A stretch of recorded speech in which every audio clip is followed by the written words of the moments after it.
कयामत की एक निशानी यह भी होगी, इल्म दुनिया से चला जाएगा और जहालत फैलती चली जाएगी।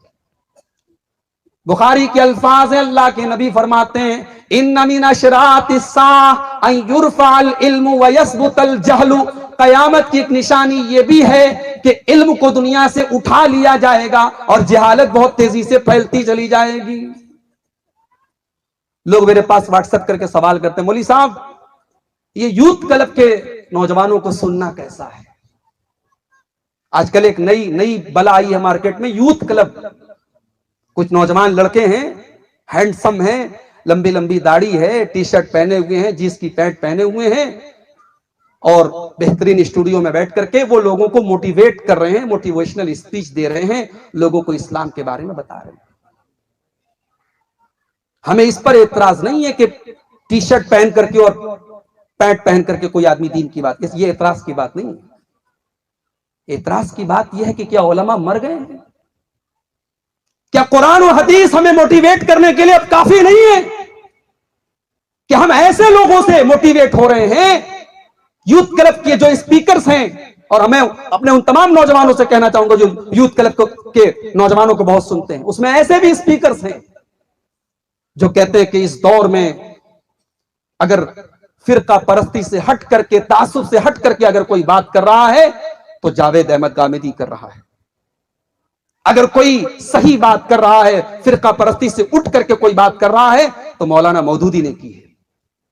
अगर कोई हक और इंसाफ की बात कर रहा है तो हमारे पड़ोसी मुल्क का एक गुमराह आदमी जो अल्लाह के यहां जा चुका है, इसहाक झालवी कर रहा है। यानी ये वो लोग हैं जिनके जरिए एक बड़ा तबका मेरे भाइयों गलत रास्ते पर गया है। आज इनके जरिए लोग हमें मोटिवेट करें और हमारा नौजवान मोटिवेट हो रहा है। ये जहालत की इंतहा है मेरे भाइयों। हम दीन का इल्म उलमा से ना सीख करके हम इंजीनियरों से सीख रहे हैं, हम जो है नकली लोगों से सीख रहे हैं जिनके पास इल्म नाम की कोई चीज नहीं। इसीलिए अल्लाह के नबी फरमाते हैं कयामत के पहले जब अल्लाह ताला दुनिया से इल्म को उठा लेगा, इन्नल्लाह ला यक़बिज़ुल इल्म इंतिज़ाअन यंतज़िउहु मिनल इबाद। दुनिया से अल्लाह ताला इल्म को अचानक नहीं उठाएगा, वलाकिन यक़बिज़ुल इल्म बिक़ब्ज़िल उलमा, बल्कि दुनिया से उलमा को उठा लेगा। हत्ता इज़ा लम युबक़ि आलिमन, यहां तक कि जब दुनिया से उलमा चले जाएंगे, इत्तख़ज़न नासु रुऊसन जुहाला, लोग जाहिलों को अपना सरदार बना लेंगे।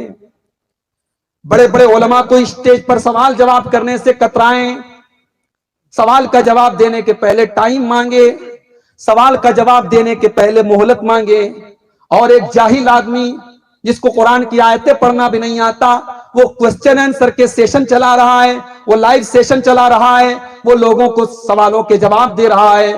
फज़ल्लू वज़ल्लू, जब लोग जाहिलों को अपना मुफ्ती बना लेंगे, लोग जाहिलों से दीन के सवालात करेंगे, वो जाहिल गलत जवाब दे करके, गलत फतवे दे करके लोगों को गुमराह करेंगे और खुद भी गुमराह हो जाएंगे।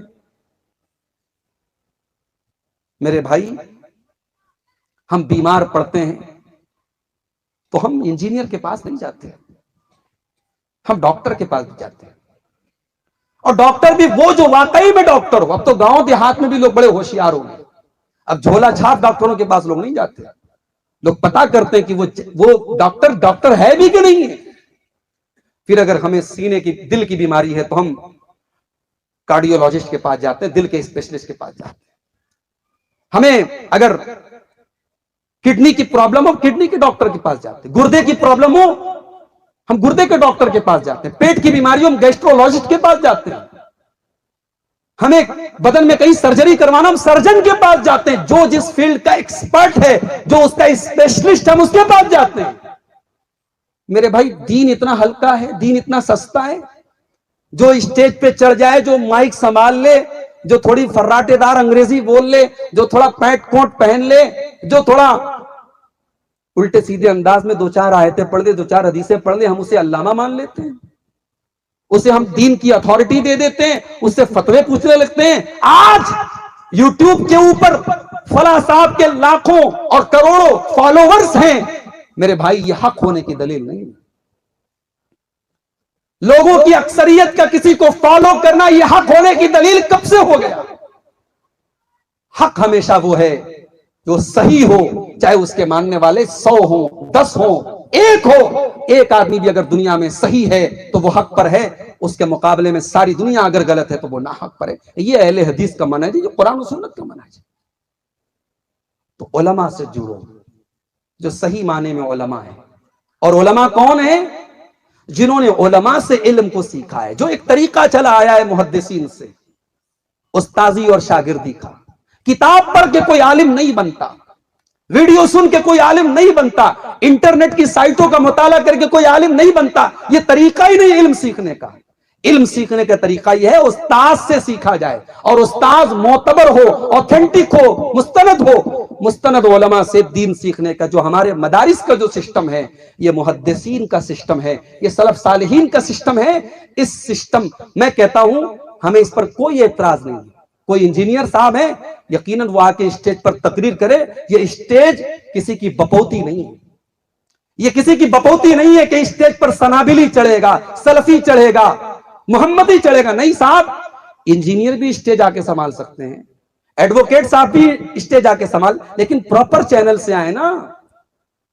अगर आपको डॉक्टर बनना है तो आपको नीट का एग्जाम पास करना पड़ेगा, आपको एमबीबीएस का 5 साल का कोर्स करना पड़ेगा भाई। आप मेडिकल की कोई किताब पढ़ करके आए और प्रैक्टिस करने लगे और क्लिनिक खोल लें तो गवर्नमेंट ऑफ इंडिया आपके खिलाफ केस दायर करेगी, क्योंकि आपको इसकी अथॉरिटी नहीं है।